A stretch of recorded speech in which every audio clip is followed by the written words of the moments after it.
তেভাগা আন্দোলনের ও আজকের কৃষি জাহিদ হাসান, এরা যশোর জেলা লেখক শিবির। বাংলাদেশ কৃষক আন্দোলনের ইতিহাসে তেভাগা আন্দোলনের শুধু একটি সমকালীন ঘটনাবলীর নাম নয়, এটি একটি গভীর রাজনৈতিক, অর্থনৈতিক ও সাংস্কৃতিক আত্মজিজ্ঞাসা বহিঃপ্রকাশ।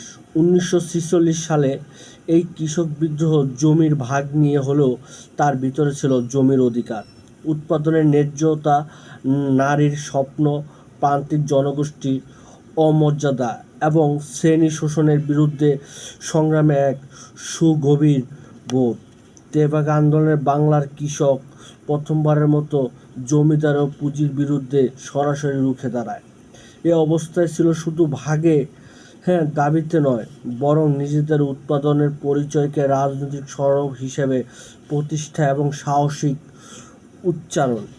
এই প্রবন্ধে তেভাগা আন্দোলনের ঐতিহাসিক প্রেক্ষাপট, নেতৃত্ব, নারী নেতৃত্ব এবং প্রান্তিক জনগোষ্ঠীর অংশগ্রহণ, আন্দোলনের শ্রেণীগত বিশ্লেষণ, ব্যর্থতা ও সীমাবদ্ধতা, এক সপরিপরি বর্তমান পুঁজিবাদী ও কর্পোরেটের কৃষি প্রেক্ষাপটে তেভাগা আন্দোলনের প্রসঙ্গীয়তা বিশ্লেষণ করা হয়েছে। প্রবন্ধটির উদ্দেশ্যে তেভাগা কেবল অতীতের এক কৃষক আন্দোলন হিসেবে দেখা নয়, বরং তাকে ভবিষ্যৎ রাজনীতি আন্দোলনের এক জীবন্ত প্রতীক হিসেবে চিহ্নিত করা। এখানে আমরা তেভাগা সাফল্যর অসম্পূর্ণতাকে একসঙ্গে তুলে ধরার চেষ্টা করছি, যেন আমরা বুঝতে পারি এটি আন্দোলন কীভাবে শুধু একটি সমকালীন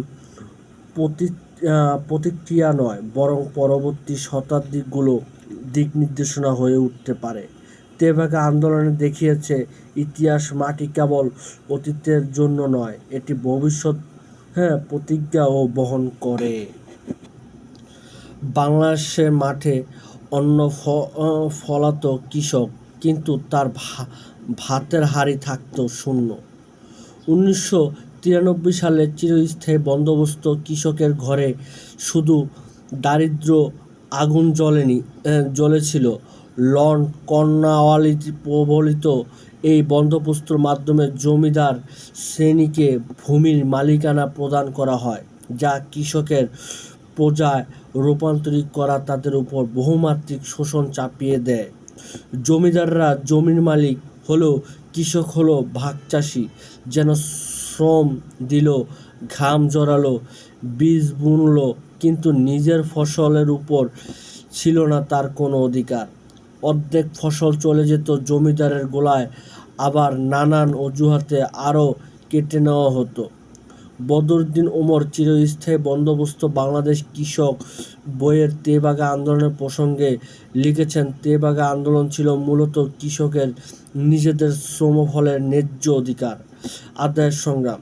জমিদার ও মহাজনের লুণ্ঠন, শস্য ভাগের অবিচার ও ঋণের বেড়াজাল ভাঙার জন্যই কৃষকরা শস্য 2/3 অংশ নিজেদের হাতে রাখার দায়িত্ব তুলেছিল। এই দাবি শুধু অর্থনৈতিক ন্যায় বিচারের প্রসঙ্গে সীমাবদ্ধতা ছিল না, এর ভেতরে ছিল কৃষকের রাজনৈতিক চেতনার বিকাশ। তিনি দেখিয়েছেন কিভাবে চিরস্থায়ী বন্দোবস্ত প্রতিষ্ঠা, জমিদার প্রথা ও শোষক কৃষক দলের জীবন স্থায়ী দরিদ্র নিপীড়ন তৈরি করেছিল। সেই প্রেক্ষাপট থেকেই তেভাগা আন্দোলনের এক ঐতিহাসিক কৃষক সংগ্রামে পরিণত হয়। জমিদার ও মহাজন দৌরাত্ম্য বিরুদ্ধে কৃষকরা নিজেদের শ্রমফলের ন্যায্য অংশ, শস্যের 2/3 অংশ রাখার দাবি তোলে। জমির উপর অধিকার হারিয়ে কৃষকের নির্ভর করতে হতো জমিদারের উপর, যিনি বিনিয়োগ না করেও উৎপাদনের ফসল অর্ধেক বা কখনো তার চেয়েও বেশি অংশ নিয়ে যেতেন। এই আদিয়ারি প্রথা কৃষকের শ্রম ও জীবন উভয় বন্দী করে রেখে এক শোষণের মূল কাঠামোর মধ্যে। এছাড়াও ফসলের অংশগ্রহণ, রক্ষণাবেক্ষণ ও বাজারজাতকরণ ব্যয় বহন করতে হতো চাষিকেই। এই অবস্থায় এরকম অদৃশ্য দাসত্ব চলিত বাংলা কৃষিজীবী সমাজ ও প্রথার বিরুদ্ধে দীর্ঘদিনের পুঁজিভুক্ত ক্ষোভ। দ্বিতীয় বিশ্বযুদ্ধে 1943 সালে দুর্ভিক্ষ এই দুঃখের রক্তাক্ত করে তোলে। দুর্ভিক্ষকে ভয়াবহ অভিজ্ঞতা তেভাগা আন্দোলনের উত্থানের গুরুত্বপূর্ণ ভূমিকা রাখে। এই ছিল কেবল জমি বা ধানের হিসাব নয়, এই ছিল অভুক্ত সন্তানের কান্না প্রতিধ্বনি। এই ছিল শতাব্দী প্রাচীর শোষণের বিরুদ্ধে কৃষক আত্মার বিদ্রোহ। বাংলার গ্রাম থেকে গ্রামে ছড়িয়ে পড়ে সেই ডাক, আমাদের তেভাগা চাই। 1946 সালে অখিল ভারতীয় কৃষক সভা তার দলিলে স্পষ্ট ঘোষণা দেয়, বাঘ চাষিদের হাতেই 2/3 ফসল ফিরিয়ে দিতে হবে। এই দলিল কেবল একটি নীতির প্রস্তাব ছিল না, বরং বাংলাদেশের গ্রামীণ কৃষক আন্দোলনের রাজনৈতিক সংগঠিত কৃষিভিত্তিক ও তৈরি করেছিল, যা পরবর্তী তেভাগা আন্দোলনের বিস্ফোরক ঘটনা ঘটায়। একই বছরে দিনাজপুরে ও রংপুরে জেলা কৃষকেরা তেভাগার দাবি নিয়ে আন্দোলনে নামে। তাদের মূল দাবি ছিল, চাষিরা জমি চাষ করবে, পুঁজি ও শ্রম দেবে, তাই ফসলের 3 ভাগ 2 ভাগ তাদের প্রাপ্য, আর জমির মালিক শুধু মাত্র 1 ভাগ পাবে। এই দাবির পেছনে ছিল মূল অর্থনৈতিক যুক্তি। শ্রেণী চেতনা। আন্দোলনের শুরু হতেই কৃষকের ঘরে পুলিশি অভিযান, ফসল জবরদখল, নারী পুরুষ উভয়ের উপর দমন নিপীড়ন শুরু হয়। এর জবাবে কৃষকরা আত্মরক্ষামূলক সংগঠন গড়ে তোলে এবং গোটা বাংলা জুড়ে একটি বৈপ্লবিক কৃষক চেতনার সঞ্চার ঘটে। এই আন্দোলনের তীব্রতা এতটাই বেড়ে গিয়েছিল যে উত্তরবঙ্গ, দক্ষিণবঙ্গ বহু জেলাতেই কৃষকরা জমিদার ও পুলিশকে প্রতিরোধ করে চাষের নিয়ন্ত্রণ নেয়। নারীরাও প্রথমবারের মতো মুখ্য ভূমিকা নেয়। নারীরা মাঠে যায়, পতাকা হাতে রুখে দাঁড়ায়, পুলিশের গুলিতে শহীদ হয়। তেভাগা আন্দোলনের শক্তি ছিল এর নেতৃত্ব কাঠামো ভিন্নতা ভিত্তিক, যেখানে কোনো একক রাজনৈতিক দল নয়, বরং সংগঠিত কৃষক শ্রমিক শ্রেণীর নিজস্ব আত্মচেতনা এবং পরিশীলিত নেতৃত্ব একটি ঐতিহাসিক মোড় ঘুরিয়ে দিয়েছিল। নেতৃত্ব যেমন ছিল communist party of India CPI এর তৃণমূল পর্যায়ে সংগঠন, তেমন ছিল স্থায়ী কৃষক নেতারা, যারা জমির ভাষা, নেতৃত্বে তীক্ষ্ণ বাস্তবতা ও গ্রামীণ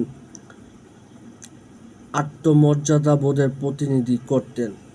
প্রথম কেন্দ্রীয় রাজনৈতিক সংগঠন হিসেবে ভারতের কমিউনিস্ট পার্টি ও তার শাখা অখিল ভারত কৃষকের সভা AIKS এই আন্দোলনের নীতিগত কাঠামো ও সংগঠিত রূপরেখা প্রদান করে, কিন্তু বাস্তবে স্থায়ী স্তরে আন্দোলনের চালিত শক্তি ছিল জেলাভিত্তিক কমিউনিস্ট নেতৃত্ব ও কৃষক সংগঠকরা। উদাহরণস্বরূপ, হেমাঙ্গ বিশ্বাস, ক্ষিতীশ বসু, নিরঞ্জন সেন, অনিল মুখার্জি, গঙ্গা অধিকারী, সুভাষ মুখার্জি প্রমুখ নেতারা বিভিন্ন অঞ্চলের কৃষকদের সংগঠিত করেন। তেভাগা আন্দোলনের ইতিহাসে পড়তে গেলে সবার মুখে মুখে একটি নাম উচ্চারিত হয়, ইলা মিত্র। এক সময় শিক্ষিত ও জমিদারের পুত্রবধূ, যিনি পরিণত হন এক বলিষ্ঠ কৃষক বিপ্লবী রূপে।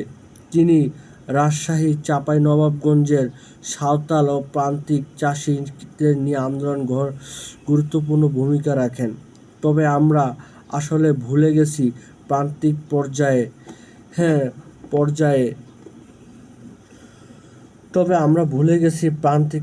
আন্দোলন সুসংগঠিত বেগবান করেছিল সে সকল নারী, তাদের কথা। তেমনই একটি নাম হলো সরলা সিং। নড়াইল অঞ্চলের তেভাগা আন্দোলনে সরলা সিং ছিলেন এক অগ্রণী কৃষক নেত্রী। যিনি যিনি স্থানীয় নারীদের সংগঠিত করে ব্রিটিশ শাসনের জমিদারি শোষণের বিরুদ্ধে সরাসরি প্রতিরোধ গড়ে তুলেছিলেন। তিনি ছিলেন কেবল একজন রাজনৈতিক কর্মী নন, বরং গ্রামের প্রতিটি প্রান্তে ঘুরে নারীদের সংগ্রামে যুক্ত করে একজন দূরদৃষ্ট সম্পূর্ণ সংগঠক। তার নেতৃত্বে গঠিত হয়েছিল প্রায় 3 শতাধিক নারী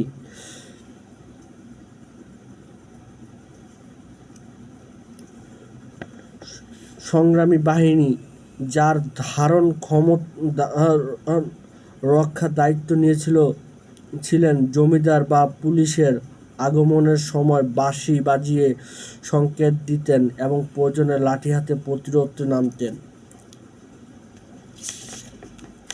আমরা জানিই না ইতিহাসটা, আসলে আমরা বই ঘাঁটি না বিদায় ইতিহাসগুলো জানি না।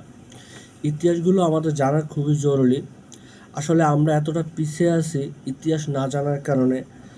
আমাদের এই বর্তমান প্রযুক্তি নানানভাবে আমাদের ভুলিয়ে বালিয়ে রাখা হয়েছে, যার কারণে আমরা ইতিহাসগুলো জানিই না।